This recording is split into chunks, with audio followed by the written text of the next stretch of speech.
Yes, of course, a huge risk even when elite forces are sent in to try to end a siege like this. I mean, it must be a hugely difficult call for the authorities to know what to do. Sieges like this are notoriously difficult, trying to safeguard hostages' lives while dealing with threat. I know there is a protocol for this, but obviously we don't know exactly what happened here tonight, at what stage the casualties happened, or who was responsible. So I think everything that's happened here tonight is far too early perhaps to really get a forensic sense of this. But at the moment, the authorities here are still at the stage of counting the dead, trying to lock down the rest of the capital and really make sure they've got everyone they can in the network, they presume, that carried out these attacks. And now, Lucy, the country is almost in lockdown, a state of emergency, and the borders are supposed to be closed.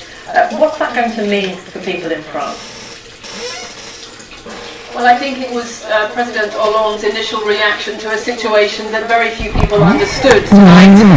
He, as you said that France was facing a series of terrorist attacks that were unprecedented here, and as you said, he said call for a state of emergency, announced a state of emergency, also an assault on the building behind me, and yes, he has said that the borders of the country will be closed to prevent the attackers fleeing. And he also called for military reinforcements. I mean, since the Charlie Hebdo events of January, there was a greater security presence on the streets. How likely is it that that's going to be ratcheted up now then? I think if the number of dead that we are hearing here is confirmed, this is really a game changer for France, and it's really something that's going to call for really quite radical, perhaps, thinking on how France can protect itself. After the Charlie Hebdo attacks, security was ramped up all across vulnerable sites, but the trouble with attacks like this is they often happen on soft targets, a restaurant, a concert hall, places that are very difficult to protect nationwide. And so I think that's going to be the challenge that faces the government in the days to come. If we remember, after Charlie Hebdo, there were a couple of days, weren't there, where the gunmen in those shootings were on the run. We appear to have multiple attackers who the police need to trace. The city is going to be a difficult place to be for the next few days. That's right. I think there are several attackers that police are trying to find at the moment, and there's obviously a great deal of fear in Paris as their whereabouts remain unknown. Of course, it raises very painful memories of the attacks 10 months ago when Charlie Hebdo was attacked, the siege at the Jewish supermarket, and the tense days that unfolded as police tried to chase and find everyone involved in those attacks. And I think, the next few days are going to be very worrying ones here for people in Paris and further afield. Williamson there in Paris just in the last couple of hours.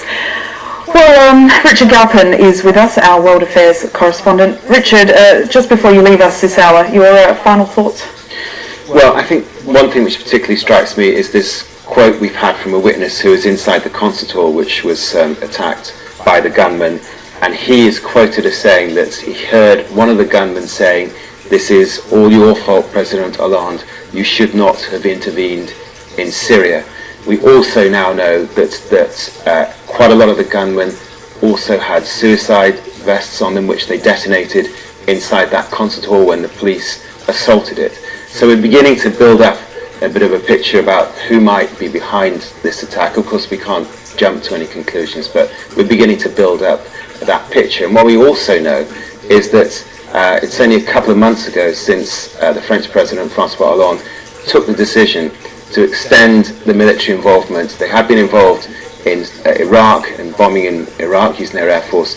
They then extended that to include Syria in September, and they were hitting primarily targets of the so-called Islamic State group inside Syria with a large number of airstrikes. And France, under President Hollande, has had quite a muscular foreign policy on this. Absolutely. They've been quick to get involved, essentially, so absolutely they have in a number of different countries. Richard, thank you very much. I know you'll come back with us over the next few hours and bring us some more of your analysis and expertise in this area. We've been listening to lots of eyewitnesses over the past hour or so. Let's hear from another one, Ben Grant, who was in Paris at the Belle Équipe restaurant.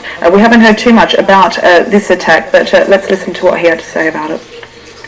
There was a shooting, I think, on Rue Calder was some people in cars. They opened fire on the bar. It's a lot of people. We're being led out of the building right now by police. So apologies if I have to cut off early. There's a lot of dead people. It's pretty horrific. To be honest, I was at the back of the bar, so I couldn't see anything. I just heard the gunshots. People dropped to the ground. We managed to put a table over our head to protect us, and just hold tight there till it finished. And we were sort of held up in the bar because the pile of bodies in front was too much for my wife to walk over. So we waited inside until just now we got let out. So it looked like at least maybe 7 dead people still outside. The amount of people that were injured was huge. I mean, it was one of those Parisian bars with loads of people hanging outside having drinks, you know, what they normally do in Paris. So it was really full bar at the time. We were just lucky to be all the way at the back, I think. Was Ben Grant, another eyewitness. So let's just remind you of the top story. At least 120 people have been killed in a series of gun attacks and explosions in Paris. The worst bloodshed was at a rock concert in the northeast of the city where gunmen were shooting hostages. Police say 3 of the attackers blew themselves up with suicide vests when officers stormed the venue. Live, rolling, continuous coverage, staying here with us on BBC News.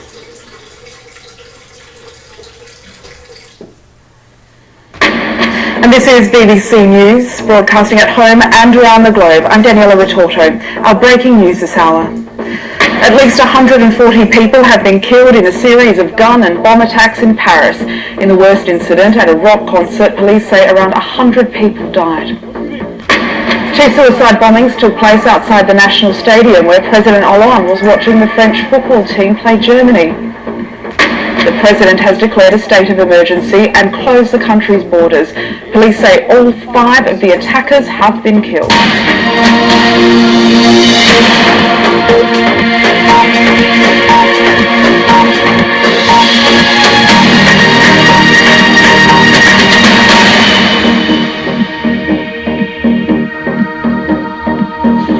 Hello, and thank you very much for joining us here on BBC News. It has just gone 4 a.m.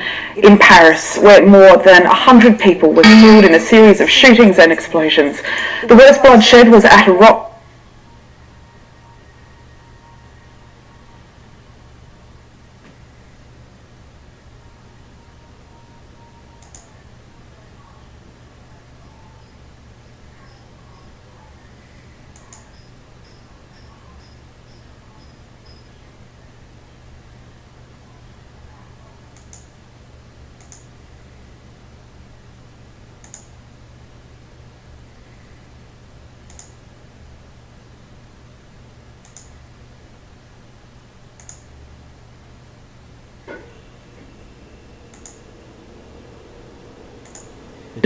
More than 100 are feared dead here. The attackers blew themselves up as police closed in. France's president visited the scene with a defiant message to those behind the attacks.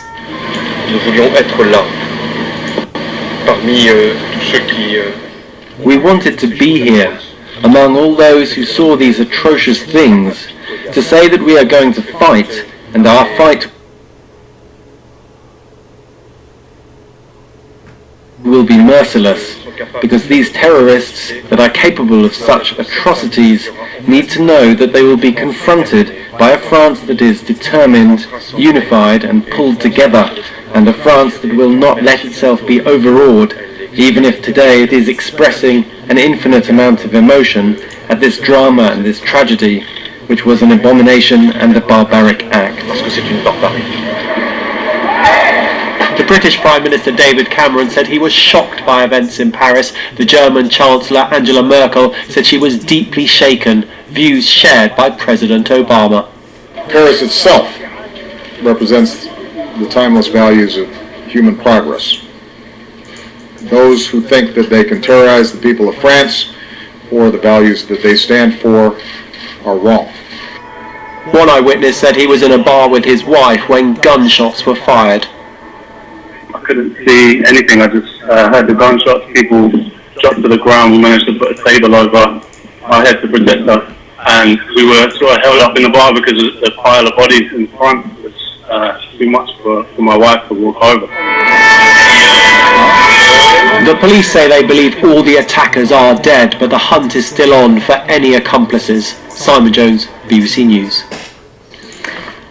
Well, as we've been reporting, the worst attack was very much at that rock concert in the northeast of the city where gunmen were shooting hostages. Police did storm that venue, killing, we've heard, at least three assailants, three assailants had suicide vests and blew themselves up, and a fourth was killed by police. Our Paris correspondent Lucy Williamson now reports from outside of the Bataclan Theatre. Well, the siege has ended here at the Bataclan concert hall behind me, and the reports we're getting are that at least some of the attackers tonight have been killed in that assault, but also initial reports that maybe as many as 100 of the hostages could have died. If that's the case, the task facing the government over the coming days in terms of securing the capital and making its people feel secure is going to be a very tough one. Tonight was a night that President Hollande described when France faced terrorist attacks unprecedented in scale. He's already called for a state of emergency and has closed France's borders to try and prevent the attackers escaping. But with so many multiple attacks across Paris tonight, the police, the security services are going to have their work cut out, not just to secure the capital, but also to work out the motives and the perpetrators behind them. Lucy Williamson, BBC News, Paris. Let's talk a little bit more about some of the developing lines that have been coming into us in the last few minutes with Ben Bland, my colleague. Ben, we had those reports from police and several agencies that all of the assailants now do appear to have been killed or have died in the attack. I wonder if that will provide at least a little bit of comfort to the people of Paris at the moment. Well, yes, the head of the Paris police has said that they believe all of the attackers involved in the shootings and the suspected suicide bombings in Paris are now dead. But he also said that authorities are searching for possible accomplices who may still be on the loose, so that's why they've secured their borders. There are checks, heightened checks going on at the borders, and the main transport organisations, airlines including Air France and Eurostar, they're saying that their journeys will continue as planned. The train operator Eurostar said that its trains are planned to run on Saturday. They're advising people to check in for departure. They're saying that anyone who no longer wishes to travel can contact them to make other arrangements, and as far as we know, all the airports are still open, but Belgium earlier confirming that it had increased checks on its borders as a precaution. The latest figures that we've got in terms of the death toll from these attacks which were spread across 6 different locations, the latest death toll is still saying at least 120, some news agencies reporting as much as many as 140. Ben, did I see American Airlines said that they were going to stop flying to Paris earlier? I'm just trying to find out. They said they were going to delay them. That was quite a bit earlier. The other thing that's worth mentioning is that security's been tightened in other cities. Our Europe editor Katya Adler has just tweeted a short while ago, major US cities like New York say they're tightening security after the Paris attacks. And the other thing that you'll see if you're looking on our website or on social media, the pictures of troops on the streets of Paris. We know 1,500 extra troops have been deployed for security, for safety, but also presumably to reassure people. And the advice to people in Paris is to stay indoors, not to go out. And I noticed from the City of Paris official Twitter account that a lot of facilities will be shut tomorrow in Paris, so schools, museums, leisure centres, that sort of thing. And I'm also seeing, this is from the AFP news agency, Paris prosecutors said their investigation would allow them to see if any accomplices or co-authors are on the loose.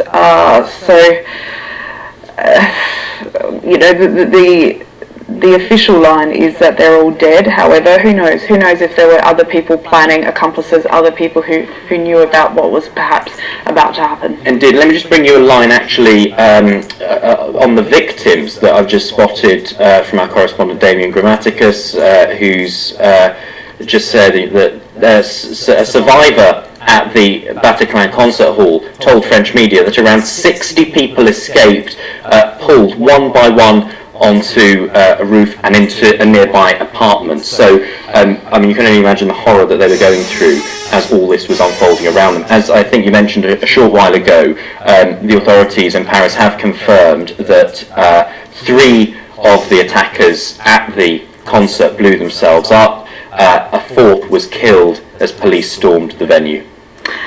And then we've got question marks over how many people were suicide bombers outside of the stadium. 2 or 3, I think, were the earlier reports. I guess it was such a confusing and complicated series of attacks. They happened so fast. Here we are some 5, 6, 7 hours later. We're only still trying to sort of pull together all of the threads.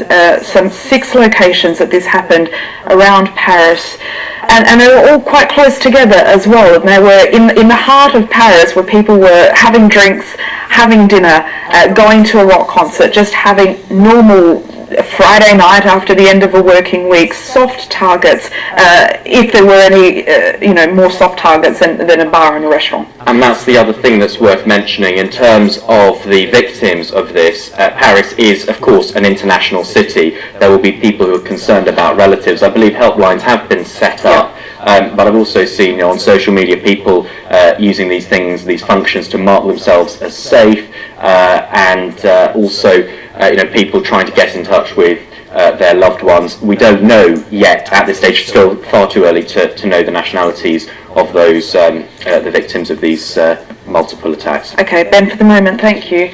Well, earlier the French President Francois Hollande went on television to address the nation, where he spoke of his shock at the attack. He declared a state of emergency and closed the country's borders.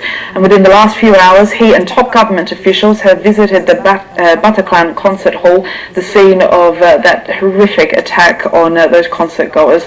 Well, speaking outside of the hall, President Hollande described the assaults as a horror and said the nation would stand firm and united against the attackers. Nous voulions être là, parmi tous ceux qui...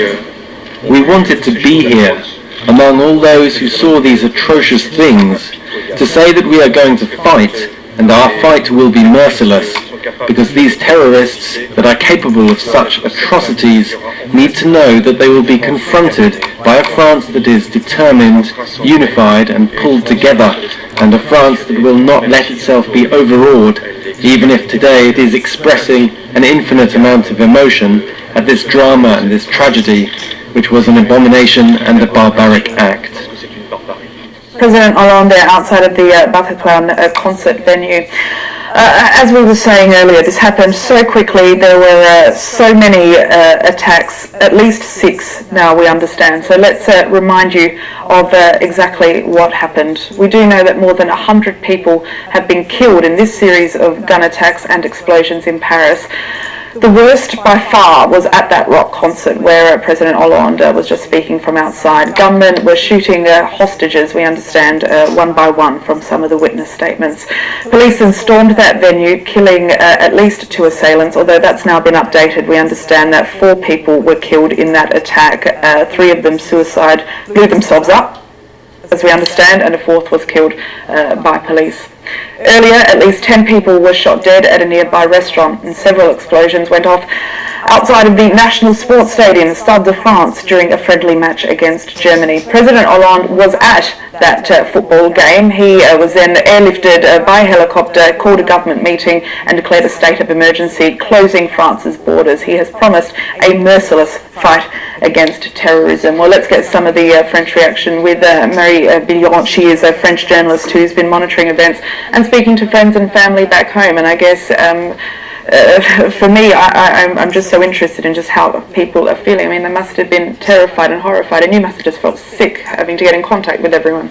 Yes, it was really hard. Just taking your phone and just basically sending random texts, just asking, "Are you alright?" It was not even personal. It's just the same text to everyone, "Are you alright?" Which was crazy because I cared about them as a person, that I wanted to know if they were alright. So it felt really weird. But the easiest way for people to get in touch with everyone and not answering to every text, of course, was basically going via Facebook and just clicking this "I am safe in Paris" button, and that's been huge because I think a lot of people just let their families know they were okay. And at the beginning, I wasn't sure I should send the text. I haven't sent a lot of them because I thought, we don't know what's happening. Perhaps they're in the restaurant, there's someone. Perhaps the attackers are still there. They hear their phone ringing. Will they do something? So I waited some time before I sent this text, and I haven't sent a lot of text. By the time I have sent the text, basically there are already a few people on Facebook who just said, even before the button was put, "I'm alright, I'm safe in Paris, and you guys, how are you?" So basically the text message, I was really afraid to send them at the beginning, and not many basically answered the Facebook and Twitter. That was basically the main channel by which the people said that they were okay. And for now, there's just a few people that are still unaccounted for that I know, but I'm quite hopeful. I think everything's alright. Marie, talk us through the places that were targeted. Many have been described to me as sort of quite happening, quite trendy parts of the neighbourhood, and people would have just been outside having a drink. It's Friday night, work's finished, it was like 9 o'clock local time. Just very normal, ordinary Parisian life. Well, at 9 o'clock in a Friday evening, everybody's out, a lot of people are in the cafes, in the terrace. It's not that chill yet, so there may be a lot of people just having fun, gathering with people in terraces, having fun, being quite casual, and then all of a sudden this occurring, this must have been really awful for them. I heard testimonies of people who said that basically they were hiding themselves behind the corpses of their friend because they weren't basically to protect themselves, and that's quite normal, but they were sure that was the end. And of course a lot of people their lives have been turned upside down with what happened today, and the Parisian way of life is one of the victim in a way tonight, and I think that was basically the aim, because of course it was cafes, music venue and sports. So three things that are very important for anyone, but for French people as well. So I think it's a powerful statement. These people, they really wanted to say your way of life is something we want to destroy, and I think the message has been received by Parisians, and I'm quite curious to see how they're going to react basically tomorrow. Well, let's talk about that, because last hour we were discussing about the show of strength, the show of solidarity post Charlie Hebdo, and those huge marches and everybody coming out in support of each other. I wonder, how does the city cope with this again just 10 months later? Surely people's emotional stocks will have been much more drained now. Yes, because that happened 10 months ago, because the good spirit that happened after Charlie Hebdo died down quite quickly as well, and because it was such a bigger attack this time than it was in Charlie Hebdo. Of course, in Charlie Hebdo there was the freedom of the press that was attacked. That's a French value that everybody knows about and everybody stands ready to defend and to march in the street for. This is very different. It's people being attacked in their daily life, it's them having fun and being killed while they are having fun. It's much more difficult to stand up after that, I think. Yeah. Marie, thank you very much. I know you'll be staying with us over the next couple of hours. Appreciate your perspectives there. Let's speak now to Lorenzo Vidino. He is director of the program on extremism at George Washington University, and he joins me now from Washington, D.C. Lorenzo, your first thoughts, I know we don't want to jump to conclusions, but we are now seeing, I think, the threads pulling together that this was some sort of extremist militant group that carried this out, and a highly professional one at that. Yes, absolutely. I mean, as you correctly said, it's premature to call exactly what happened, to make an assessment of what group or even what ideological strand motivated these people. We all reminiscent of what happened in Norway a few years ago, which everybody called Islamic terrorism, and of course it was not. At the same time, I think we're starting to have a few indications that lead to think that these are individuals motivated by Al-Qaeda or ISIS ideology variations on the theme. What we can say from an operational point of view, this was quite a sophisticated attack. The coordination, the many points of attack, synchronized, and that involved, again, we don't know exactly how many people, but definitely it was a cell, a small cluster of people, and that clearly they aimed to kill. The brutality of the attack was a big component of it. Did it look to you, from your observations, that they had some sort of military training, just going from the way eyewitnesses described them, running out of their ammunition and